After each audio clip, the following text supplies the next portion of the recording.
Olá para todos, sou a professora Darilane e hoje vamos estudar a história, ou melhor, Próximo dia 15 vamos comemorar o quê? Proclamação da República. Muitos estão se perguntando o que é a Proclamação da República, então hoje vamos conhecer o que é a Proclamação da República, fatos, consequências, o que a proclamação trouxe para nós. Vamos lá?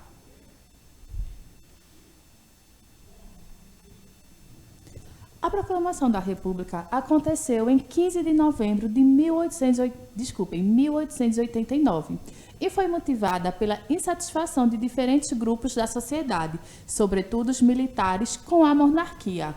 Antes da Proclamação da República, quem governava o nosso país, comandava, era quem? A monarquia.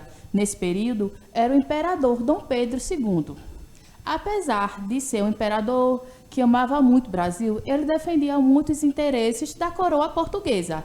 Então, começaram as insatisfações sociais referente ao modo como ele governava o país. A proclamação da República foi o resultado de um longo processo de crise da monarquia no Brasil.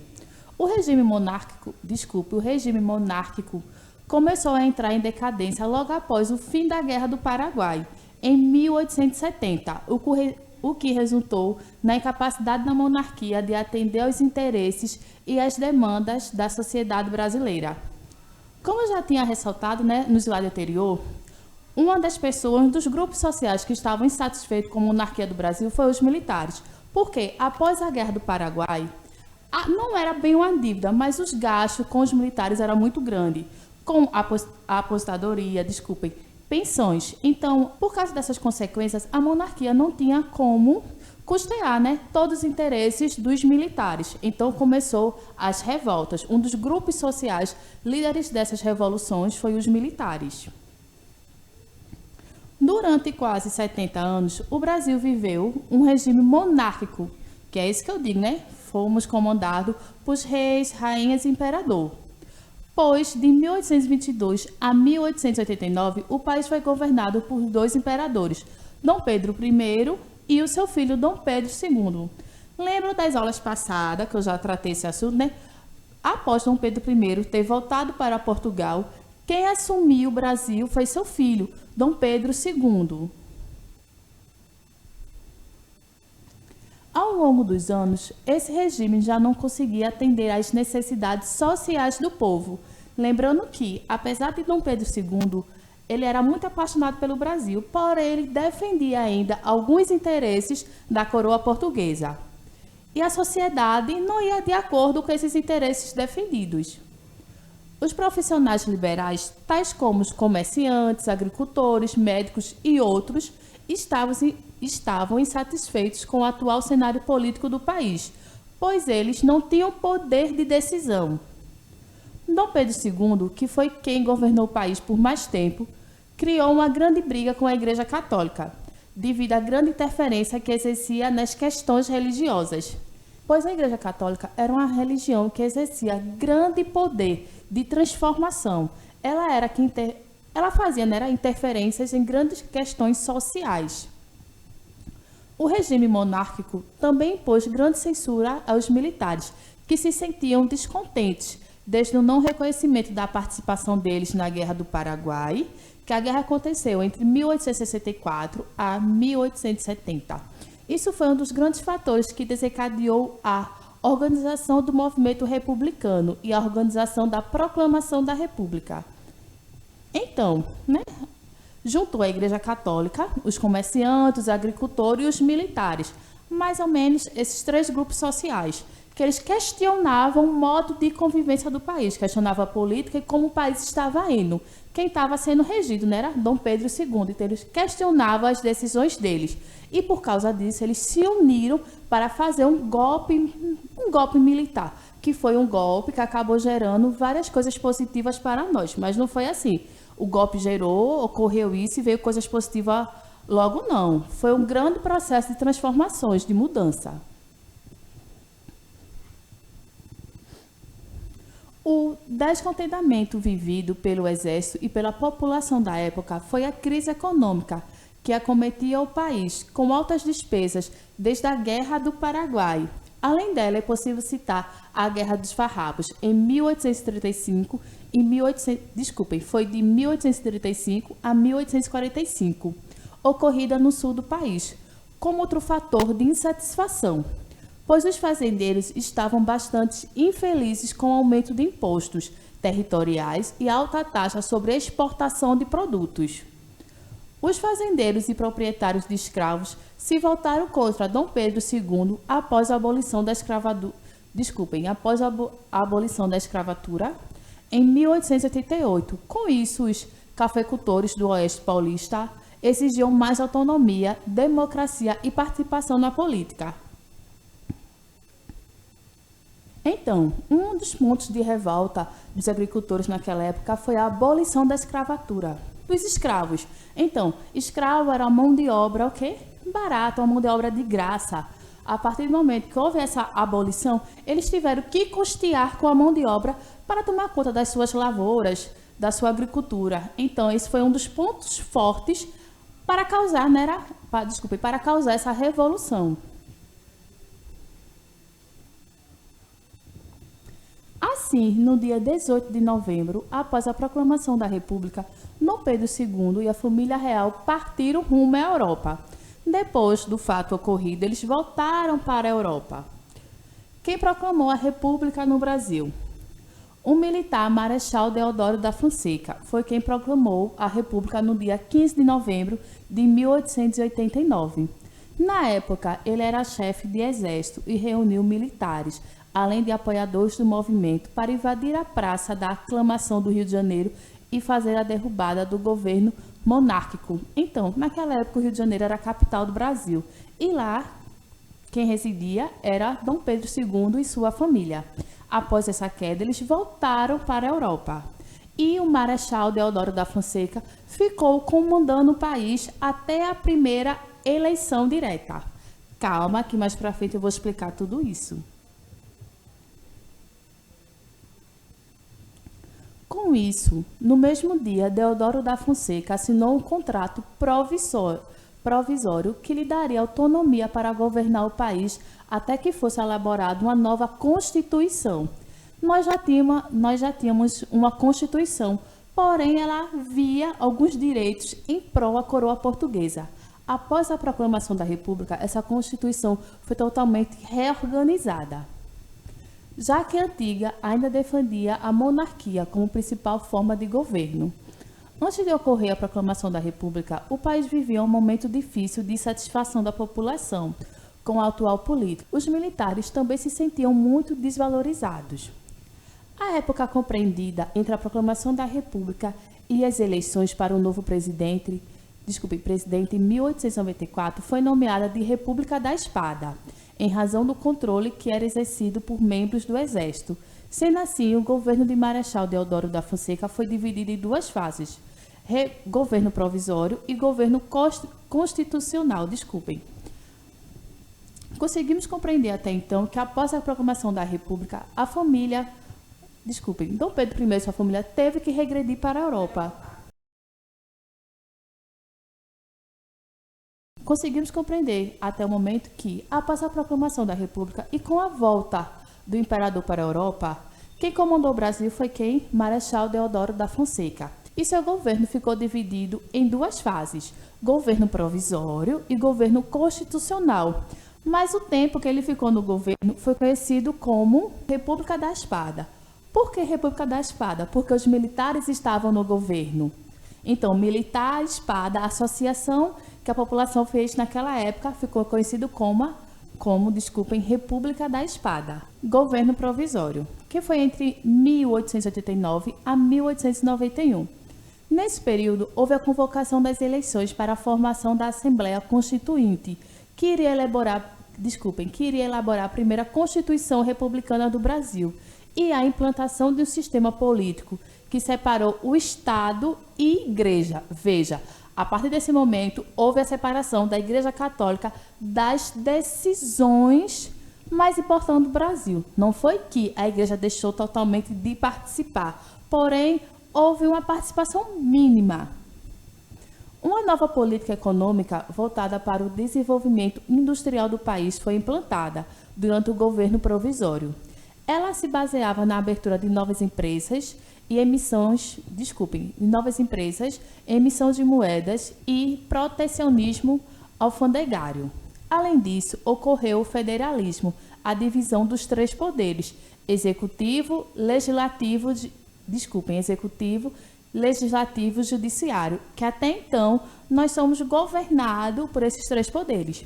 E também algumas medidas polêmicas, como, por exemplo, o voto universal masculino, que até então só homens poderiam votar. Mulheres, analfabetos, mendigos, padres e índios e menores de 21 que eram proibidos de votar. E aberto, pois o governo tinha total controle dos votos recebidos. No governo provisório, todos não podiam votar, só homens a partir de 21 anos, porém ainda tinham várias exceções. Mulheres, mendigos, padres e índios não podiam votar. Ô professor, e se eles fossem homens? Não podia. Se eles tinham que ser homens, brancos, acima de 21 anos e de uma determinada classe social. Se fossem índios, mendigos, padres, não poderiam votar. Veja como era. E o voto era aberto. Todo mundo sabia quem você estava votando. Não é como hoje em dia, que o voto é secreto. Você vai na urna, só você, e vai saber do seu voto. É uma coisa secreta, uma coisa que ninguém vai ter acesso. Mas naquele tempo não era assim. Era algo totalmente contrário. Todos sabiam quem você estava votando.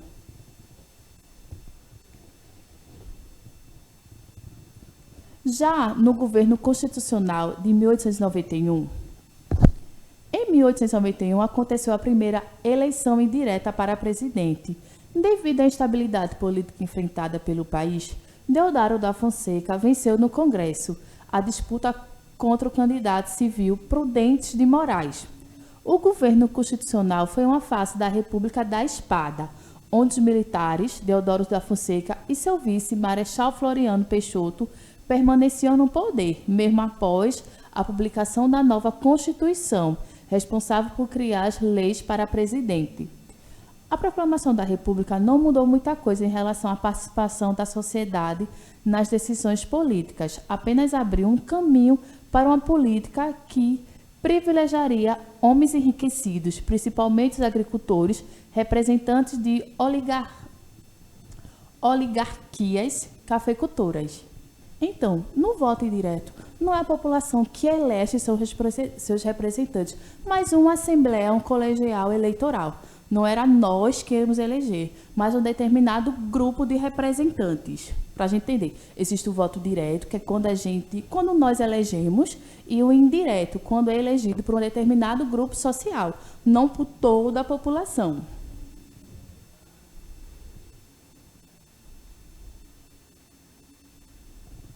Vamos agora entender melhor a evolução das eleições.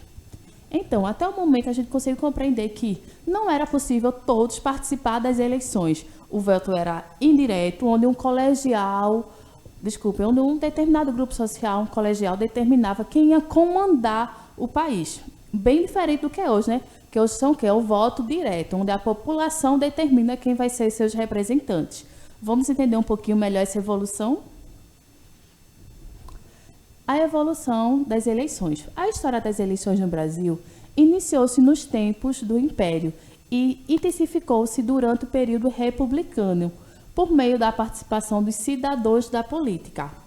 Tal participação deu-se de forma direta, quando o eleitor participa pelo voto da escolha de um candidato a cargo eletivo, e de forma indireta, quando representantes do eleitor votam em seu nome no parlamento. Durante o Império, os eleitores eram divididos em dois grupos. Os eleitores da paróquia deveriam ter renda mínima de R$100.000, que era a moeda da época, para escolher os eleitores de província, que por sua vez deveriam ter renda mínima de R$200.000, para eleger os deputados e senadores que atuaram na Câmara e no Senado. Para vocês entenderem melhor essa divisão de eleitores, vocês escolhiam quem ia escolher. Os eleitores que tinham R$100.000, eles elegiam quem iam escolher os senadores. Então, você votava em quem ia votar. Veja como as coisas eram. Nós escolhemos geral, mas naquela época não. Você ia votar e quem ia votar para escolher. Um pouquinho complicado, né?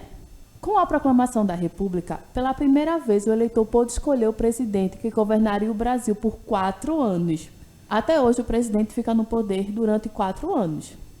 Não existia mais o voto censitário, que era o voto aberto, onde todos saberiam em quem você votava. Nem mais o voto de cabresto. O eleitor votava não por convicção, mas por pressão dos coronéis, que eram os chefes oligárquicos do interior do Brasil, durante toda a República Velha. A eleição permitiu ampliar a participação do eleitor. A Revolução de 1930 trouxe novos rumos para as eleições, estabeleceu o voto secreto e, pela primeira vez na nossa história, as mulheres conquistaram o direito ao voto. Outra conquista na área eleitoral, garantia por certa carta, foi a Justiça Eleitoral, órgão federal que fiscaliza as votações. A partir da Revolução de 1930, antes disso, era o quê? O voto não era secreto, era o voto censitário, onde todos tinham conhecimento de quem você votava. E o voto de cabresto. Então, professor, o que é o voto de cabresto? Lembrando que, naquela época, os donos de engenho, os grandes senhores, fazendeiros, eram eles quem comandavam aquela região, que ditava a lei. Então, era eles que escolhiam quem você votaria. Lembrando, o voto não era secreto, todo mundo sabia quem você votava. Eu, como dona de engenho, tinha o quê? Tinha que representar a minha lei. Vocês tinham que fazer o que eu queria, porque eu ia saber se vocês não fizessem. Então, as pessoas com medo de perder emprego e com medo de represália, faziam o quê? Votavam em quem os donos de engenho queriam. Isso era o voto de cabresto. Então, depois da Revolução de 1930, isso acabou. E as mulheres garantiram o direito do voto. Até 1930, as mulheres não poderiam votar. Após 1930, garantimos o direito ao voto, o direito de escolha. Eleições no Brasil atual. Desde 1996, as eleições aconteciam pelo meio eletrônico. O eleitor digita o número do candidato na urna eletrônica e finaliza o processo ao clicar no botão Confirma.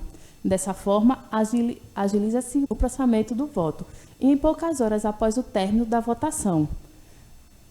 A partir do momento que a gente começou a utilizar as urnas eletrônicas, o processo de votação começou a ser bem mais rápido.